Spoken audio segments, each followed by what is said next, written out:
ঈমান যত বেশি হবে পাপ তত কম হবে, ঈমান যত কম হবে পাপ তত বেশি হবে।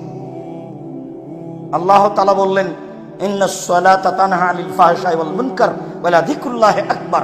নিশ্চয় সালাত মানুষকে অশ্লীল কাজ থেকে দূরে রাখে। আল্লাহ তাআলা বলেন, নিশ্চয় সালাত মানুষকে পাপের কাজ থেকে, অপছন্দ কথা ও কর্ম থেকে দূরে রাখে। তো একটা মানুষ সালাতও আদায় করে, জিনাও করে, একটা মানুষ সালাতও আদায় করে, বিড়ি তামাক জর্দাও খায়, তাহলে এটা কি করে হলো? পাপও করে, সালাতও আদায় করে, এটা কেমন হয়ে গেল না? অথচ আল্লাহ তাআলা বলছেন, সালাত মানুষকে পাপ থেকে দূরে রাখে, অশ্লীল কাজ থেকে দূরে রাখে। হাজারো পুরুষ নারী জেনায় লিপ্ত আছে, সালাত আদায় করে। হাজারো পুরুষ নারী সুদ ঘুষ খায় আর সালাত আদায় করে। হাজারো নারী নগ্ন পথে চলে, তাহাজ্জুদ পড়ে। তাহলে কেমন হয়ে গেল? জি, সালাত আদায় করে বটে, কিন্তু ঈমান নেই। ঈমান দিয়ে পাপকে ঠেকানো যায়। যখন কেউ নেই তখন ঈমান দিয়ে পাপকে ঠেকানো যায়। ঈমান একটা জিনিস যা দিয়ে প্রকাশ্যে আল্লাহকে ভয় করা যায়, যা দিয়ে গোপনে আল্লাহকে ভয় করা যায়। ঈমান যত বেশি হবে পাপ তত কম হবে, ঈমান যত কম হবে পাপ তত বেশি হবে। যখনই সালাত আদায় করার পরে দেখবেন মিথ্যা কথা বললেন, না ঈমানের ঘাটতি আছে, একা একাই বলেন ব্যাপারটা কি, এটা বললাম কেন? যখনই কোনো অন্যায় কাজ করবেন তখনই মনে করতে হবে ঈমানের ঘাটতি আছে, ঈমান কোনো কাজ করে না, আমি এটা করলাম কেন? আমাকে তো এটা ঈমান দিয়ে ঠেকাতে হবে। এখানে থেকে আমার হাত ধরে টানবে না, না না না না এটা করছো কেন, এইরকম তো হবে না।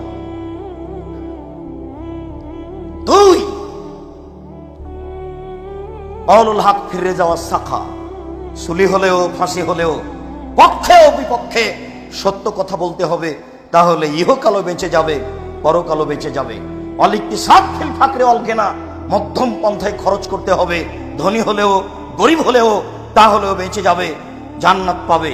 যে তিনটি কাজে ধ্বংস হবে তার একটি হচ্ছে সৌম্যতা, কৃপণতাকে মেনে নেওয়া। কৃপণ যে সে ধ্বংস হবেই। কৃপণতা একটা ধ্বংসাত্মক জিনিস। টাকা চাইলো, দিলাম না, ভিক্ষুক বললো 1 টাকা ভিক্ষা দেন, আমি বললাম মাফ করো। শুধু মাফি যদি করি তো ভিক্ষা দিবে কে? মনে রাখবেন একটা কথা, রাসূল সাল্লাল্লাহু আলাইহি ওয়াসাল্লাম দিন রাত একটা বাক্য বলতেন, আল্লাহুম্মা ইন্নী আউযু বিকা মিনাল বুখল। হে আল্লাহ, আমি তোমার কাছে কৃপণতা থেকে বাঁচতে চাই। আল্লাহ, আমি তোমার কাছে কৃপণতা থেকে বাঁচতে চাই। আল্লাহ, আমি তোমার কাছে কৃপণতা থেকে বাঁচতে চাই। আবার তিনি বলতেন, ওয়াত্তাকু শুহা, পৃথিবীর মানুষ তোমরা কৃপণতা থেকে বাঁচো, ওয়াত্তাকু শুহা, তোমরা কৃপণতা থেকে বাঁচো। আবার তিনি বলতেন, লা ইয়াদখুলুল জান্নাতা বাখিল, কৃপণ জান্নাতে যাবে না। ঘটনা কি?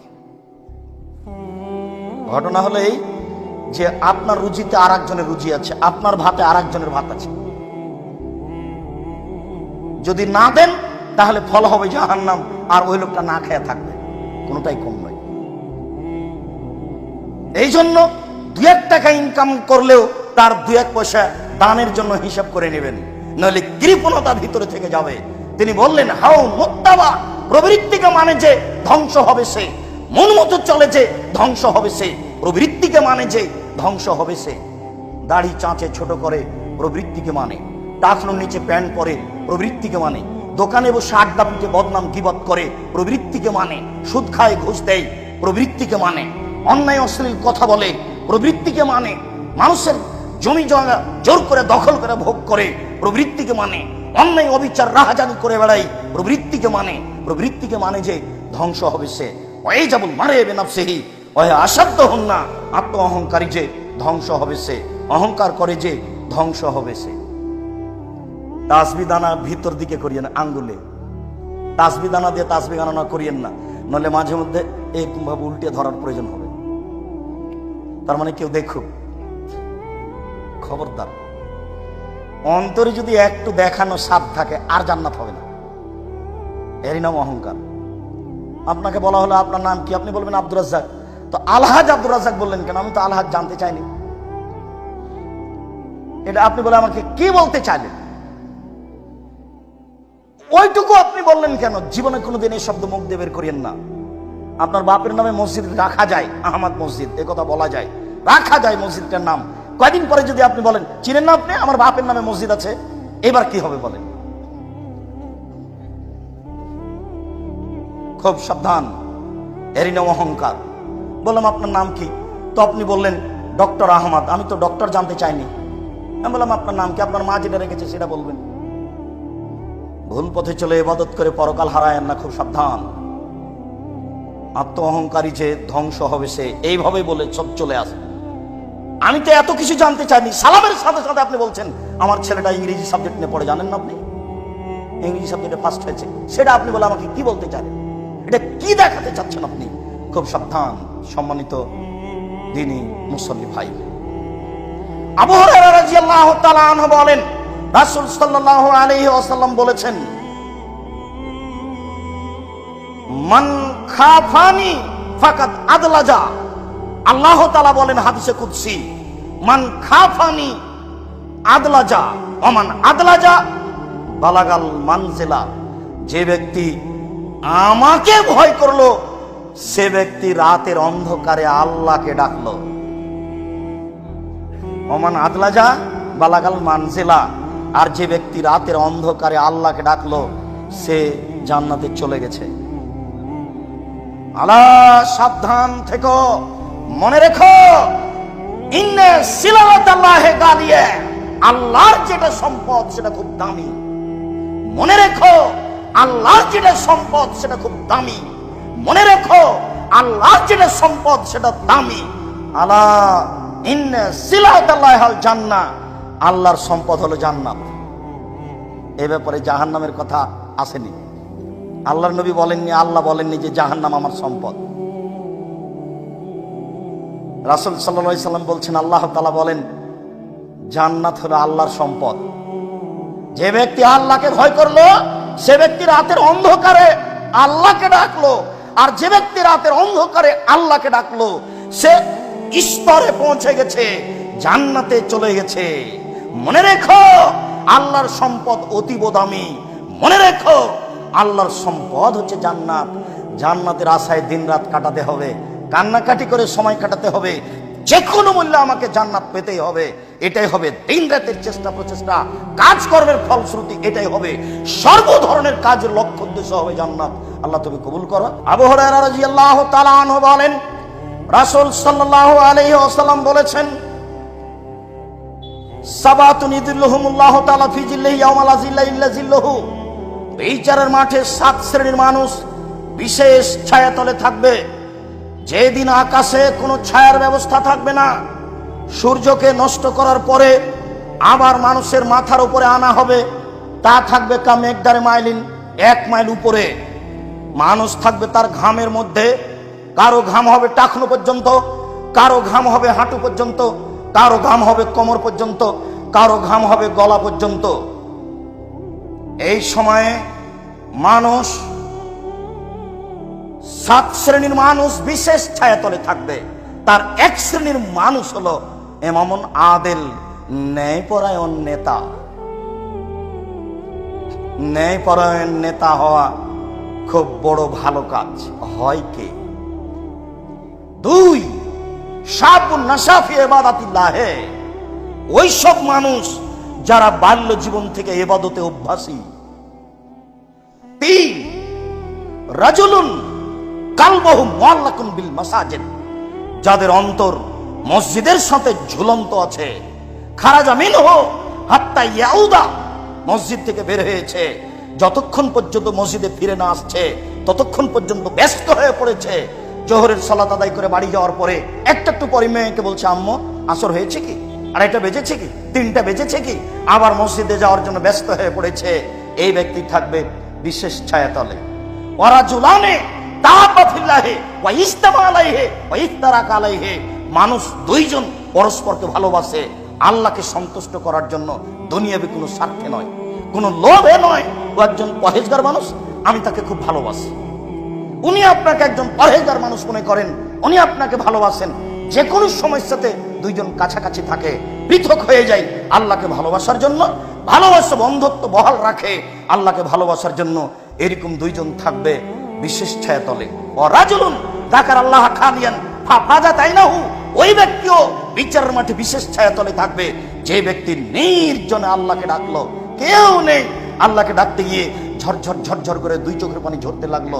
এই থাকবে বিচারের মাঠে বিশেষ ছায়াতলে। সবাই মিলে কবরস্থানে গিয়ে হাত তুলে দোয়া করবেন, পাশে আর একজন থাকলে তো কাঁদতে পারবেন না, কেমন কেমন লাগবে।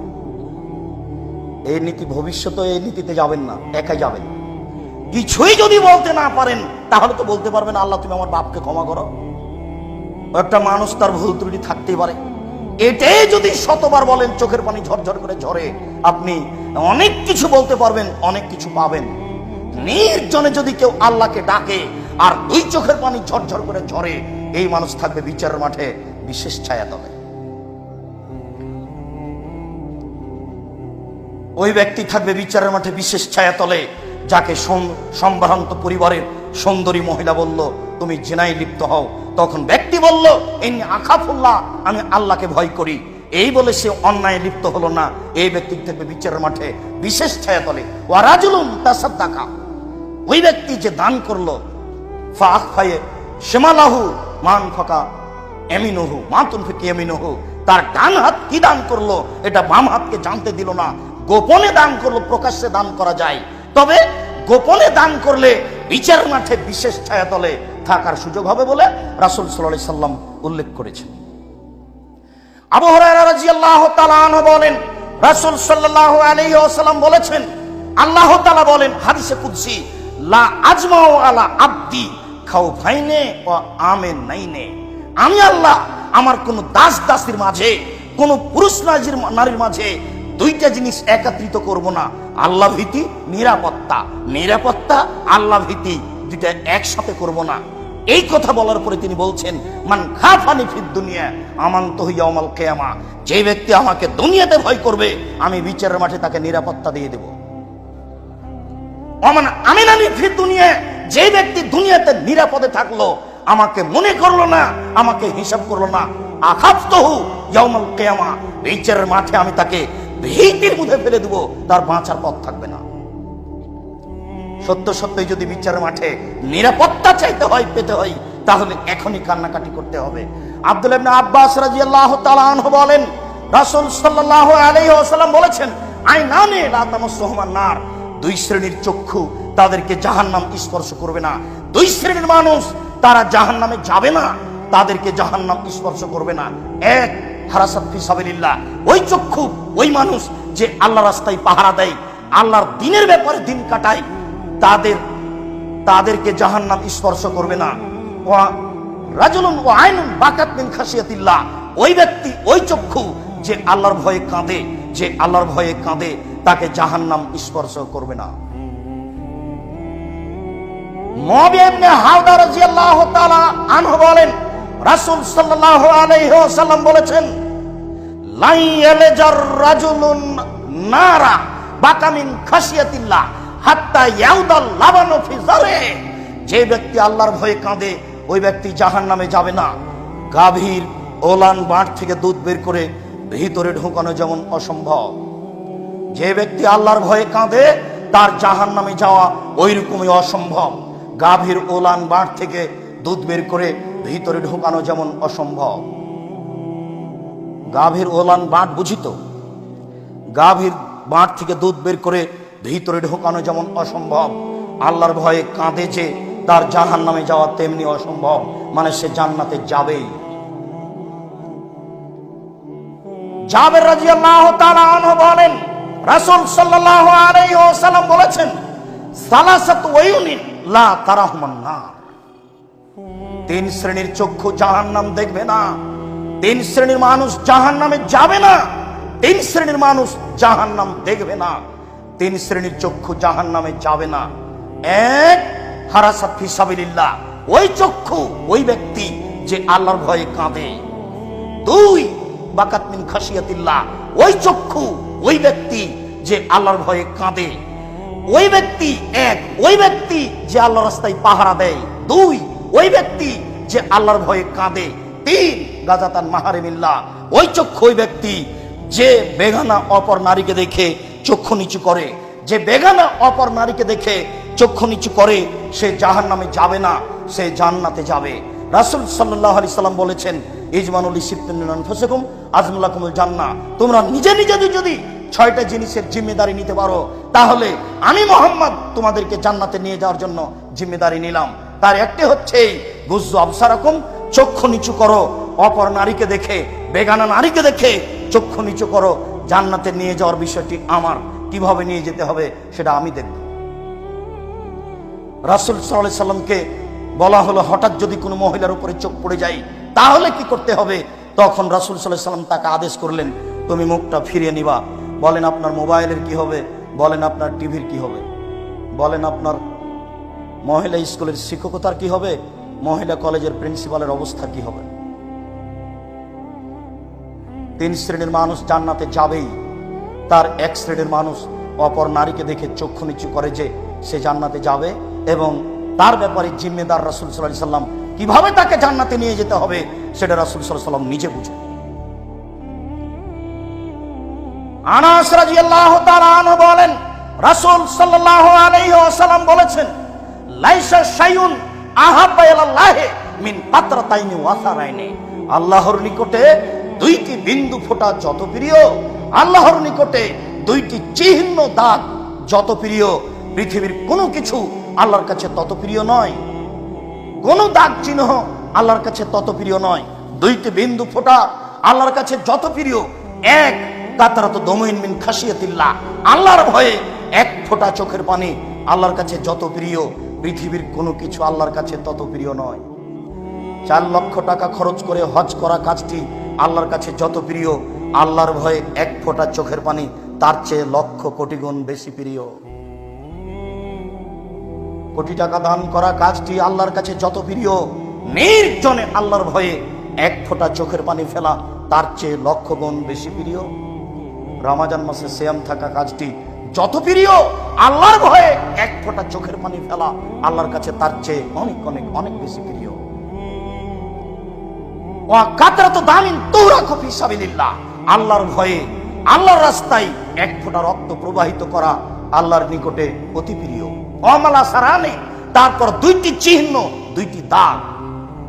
আসারুন ফারিজাতিন মিন ফারাইজিল্লাহ, আল্লাহর ইবাদত বন্দেগী করতে করতে কপালের দাগ, পায়ের দাগ, হাঁটুর দাগ, বসে থাকতে থাকতে টাকনুতে দাগ হয়েছে, এই দাগ, এই চিহ্ন আল্লাহর কাছে যত প্রিয়, পৃথিবীর কোনো কিছু আল্লাহর কাছে তত প্রিয় নয়। ও আসারুন ফি সাবিলিল্লাহ, আল্লাহর পথে নেমে গিয়ে হাত কেটে গেছে, পেট ফেটে গেছে, পা কেটে গেছে, ফেটে গেছে, এই দাগ, এই চিহ্ন আল্লাহর কাছে যত প্রিয়, পৃথিবীর কোনো কিছু আল্লাহর কাছে তত প্রিয় নয়।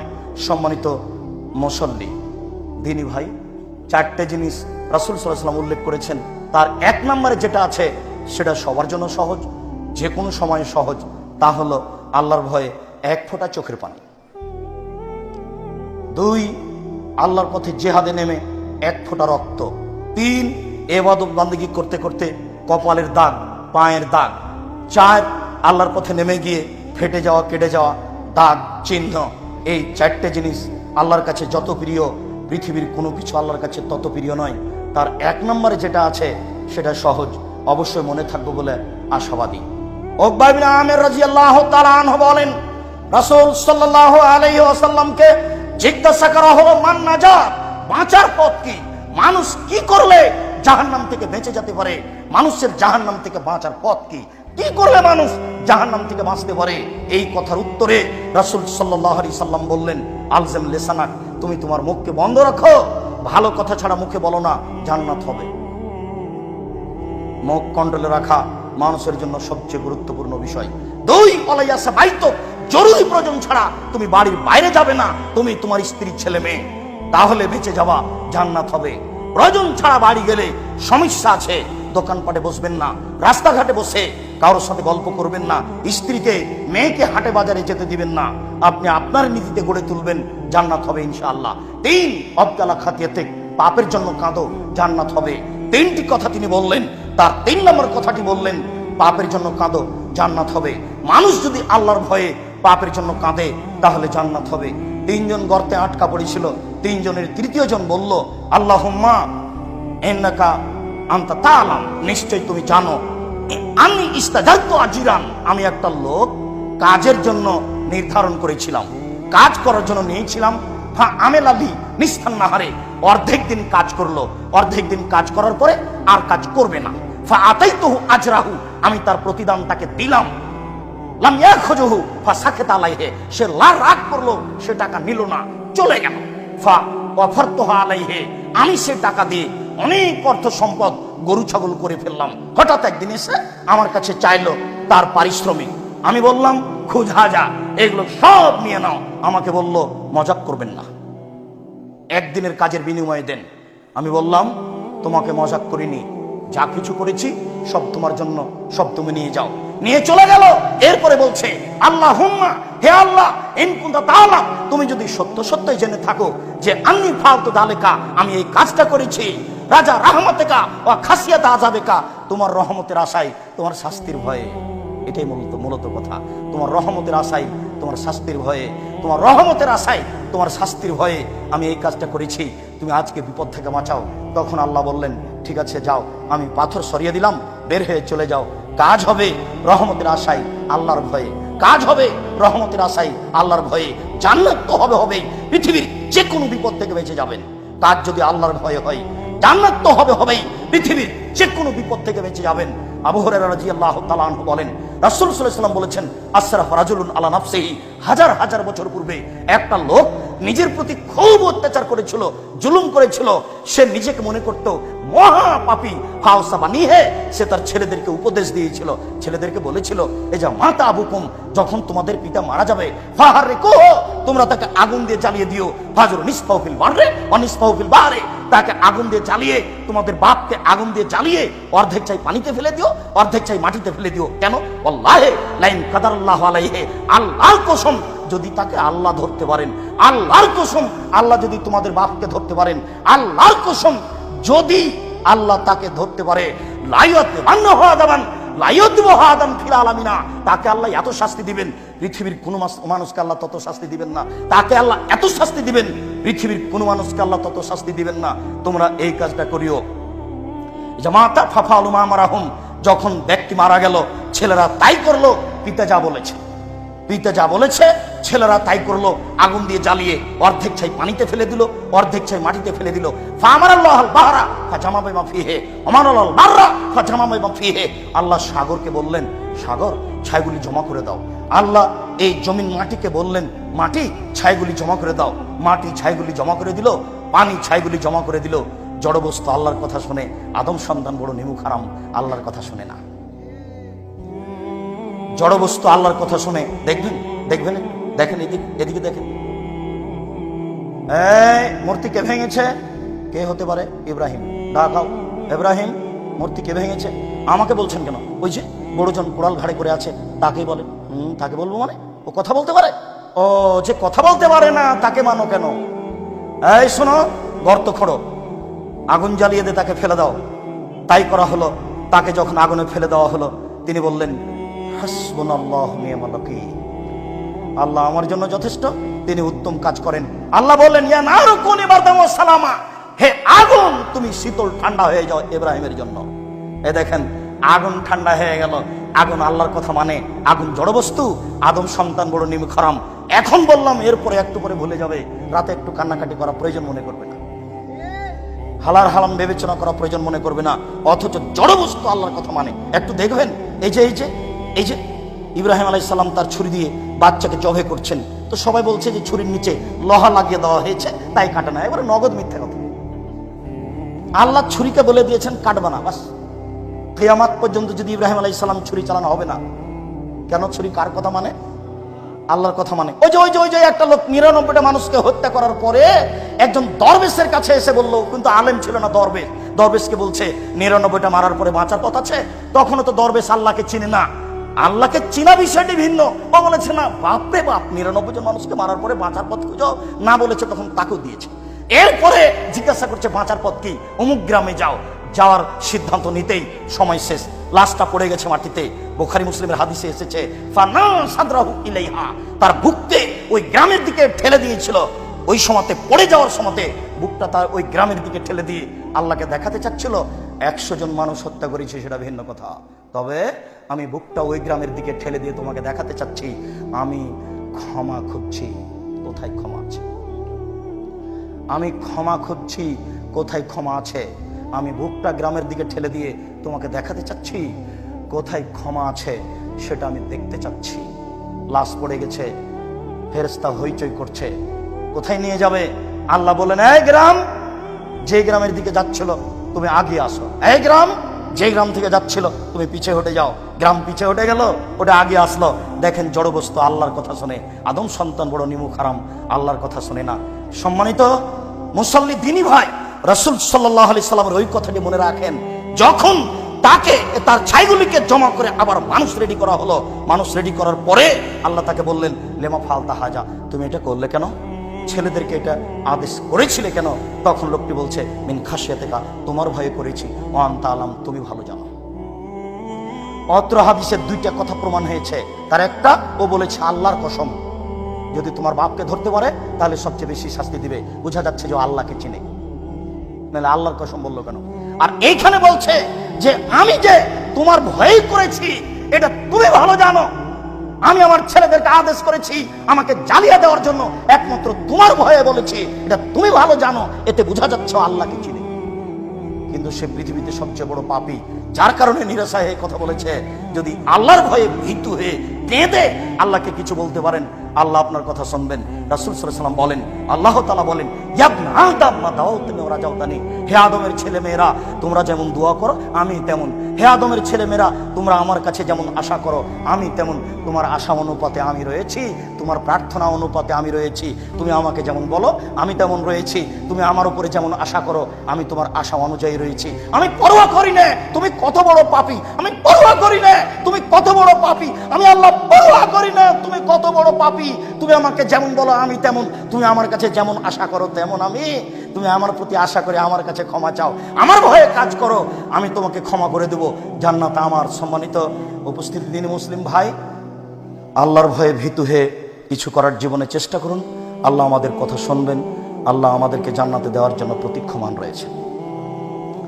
তিনি আমাদেরকে ক্ষমা করার জন্য প্রতীক্ষমান রয়েছেন। তিনি বিচারের মাঠে ক্ষমা করার জন্য বাক্যটি বলবেন, এ আদমের ছেলেমেয়েরা শোনো, তোমাদের পাপ যে পরিমাণ আমার ক্ষমা সেই পরিমাণ। বিচারের মাঠে আল্লাহ বলবেন, এ আদমের ছেলেমেয়েরা শোনো, তোমাদের পাপ যত আমার ক্ষমা তত, যদি শিরক না করে থাকো। তোমাদের যত পাপ রয়েছে আমার তত ক্ষমা রয়েছে, তবে শিরক করো না। শিরক মুক্ত অবস্থায় আল্লাহকে ভয় করে আমল করার চেষ্টা করুন।